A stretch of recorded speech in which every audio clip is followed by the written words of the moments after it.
Kalau teman-teman sering nonton tutorial seputar YouTube, saya rasa kalian pasti sering banget ketemu tips-tips seputar gimana caranya ngembangin channel YouTube dengan berbagai macam cara. Ada cara yang seperti ini, seperti itu, dan ya macam-macam lah pokoknya.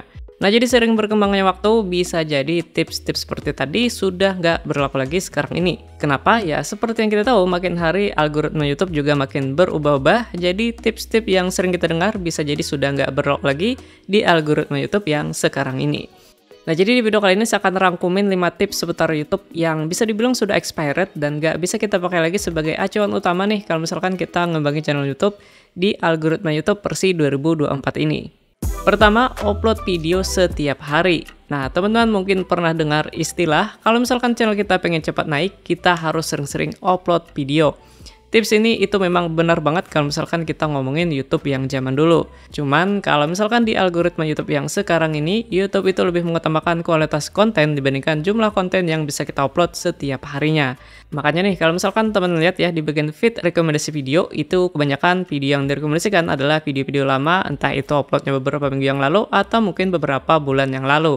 Artinya apa? Artinya di sini ya YouTube itu nggak peduli kita upload tanggal berapapun, kita upload kapanpun, ya selagi video ini tadi bisa memuaskan penonton kita, maka video tadi itu akan selalu direkomendasikan kepada penonton YouTube yang lainnya.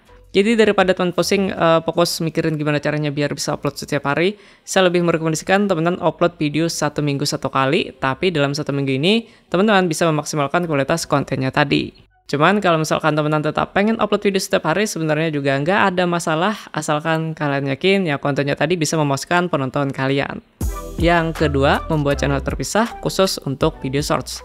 Teman-teman mungkin pernah dengar juga nih istilah video shorts itu bisa merusak algoritma video panjang. Kalimat seperti ini tuh sering banget saya temuin di grup-grup YouTube yang ada di Facebook. Nah, faktanya video shorts dan video panjang itu algoritmanya berbeda, teman-teman. Jadi kalau misalkan nih penonton shorts kita itu sepi, itu tidak akan membuat video panjang kita jadi sepi juga. Beda cerita kalau misalkan kita ngomongin YouTube yang zaman dulu ketika video shorts itu baru pertama kali rilis. Jadi dulu itu video panjang dan video shorts itu masih pakai algoritma yang sama. Makanya dulu itu banyak banget YouTuber-YouTuber yang bikin channel khusus ya untuk video shorts supaya tidak mengganggu video utama mereka. Yang ketiga, melakukan sub for sub.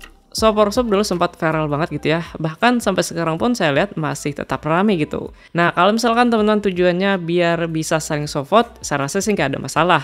Tapi kalau misalkan teman-teman berharap channel kalian bakalan rame dengan melakukan sub for sub, saya rasa ini nggak akan terlalu berguna juga. Kenapa? Karena di algoritma YouTube yang sekarang ini, YouTube itu merekomendasikan video kita itu fokusnya bukan kepada subscriber, tetapi kepada orang yang sering mampir atau nontonin video kita tadi. Sebagai contoh, coba deh misalkan nih teman nonton 2 atau mungkin 3 video dari channel lain.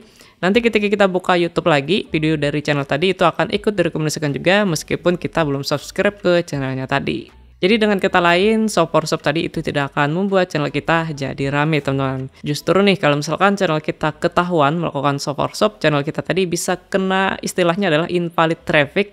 Jadi kalau misalkan kena invalid traffic, itu biasanya jumlah subscriber ataupun mungkin views-nya akan dikurangin oleh YouTube. Karena ya di sini kita dianggap melakukan spamming. Keempat, menonton video sendiri pakai akun lain atau mungkin VPN. Salah satu cara juga nih yang sering dilakukan untuk menaikkan jumlah penonton adalah nontonin video kita sendiri. Tapi faktanya menonton video sendiri sebenarnya nggak akan berpengaruh secara signifikan juga terhadap perkembangan channel kita tadi.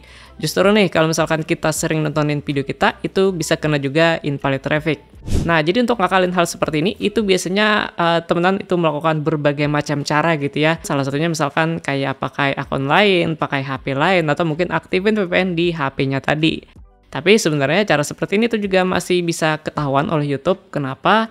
Karena YouTube itu mendeteksi siapa yang nonton video kita itu tidak hanya dari IP address, tapi juga dari hal-hal lain, contohnya seperti kayak lokasi GPS, sensor-sensor HP, lokasi perangkat yang ada di sekitar, dan informasi-informasi lainnya. Jadi kalaupun misalkan teman-teman sudah pakai HP yang berbeda, pakai akun lain, atau mungkin bahkan aktifin VPN, sebenarnya masih bisa dideteksi oleh YouTube bahwa yang nonton video tadi ya kita-kita juga gitu. Nah, jadi daripada teman-teman fokus nontonin video sendiri, saya lebih merekomendasikan teman-teman itu fokus mikirin gimana caranya biar bisa ningkatin kualitas konten kalian tadi. Seperti yang saya sebutin di poin nomor 1, kalau misalkan kualitas konten kita bagus, YouTube itu juga akan dengan senang hati merekomendasikan video kita kepada penonton yang lainnya. Apalagi di algoritma YouTube yang sekarang ini, YouTube itu juga sering banget mempromosikan video-video dari channel kecil seperti yang pernah saya bahas di video sebelumnya. Yang terakhir yaitu yang kelima adalah menulis tag di kolom deskripsi video. Tag itu kan seharusnya kita tulis di kolom tag yang sudah disediakan oleh YouTube. Nah, tapi saya lihat masih banyak dari teman-teman yang menulis tag itu di bagian deskripsi video dengan harapan ya mungkin biar SEO videonya jadi lebih bagus karena di sini banyak mengandung kata kunci. Ya, kalau misalkan kita ngomongin YouTube yang zaman dulu, cara seperti ini memang masih berlaku. Ya, saya pun dulu juga gitu, teman-teman. Tapi algoritma YouTube yang sekarang ini, dia tuh sudah canggih banget. Jadi, ya dia bisa menilai nanti apakah deskripsi yang kita tulis itu sudah sesuai dengan isi video atau belum gitu. Jadi, sebanyak apapun kata kunci yang kita tulis di bagian deskripsi video, itu nggak akan berguna kalau misalkan dia tidak ada hubungannya dengan isi video kita tadi. Ya, saya saranin sih lebih baik dihapus aja daripada nanti channel kalian dapat teguran dari YouTube-nya. So, itulah beberapa tips seputar YouTube yang sebaiknya teman-teman hindarin di algoritma YouTube yang sekarang ini. Ya, tapi kalaupun misalkan teman-teman tetap pengen lakuin juga, sebenarnya juga nggak ada masalah. Hanya saja nanti cara-cara seperti tadi itu nggak terlalu berdampak positif sih terhadap perkembangan channel kita tadi. Dan by the way juga nih, kalau misalkan teman-teman pengen join di grup YouTube Onon di Facebook juga boleh banget, linknya ada di deskripsi. Di grup nanti kalian bisa diskusi seputar YouTube. Nanti saya bakalan bantu jawab, atau mungkin nanti ada anggota grup lain yang bakalan bantu jawab pertanyaan kalian. So, thank you banget nih buat teman-teman udah nonton. Kita bertemu lagi di video YouTube One selanjutnya.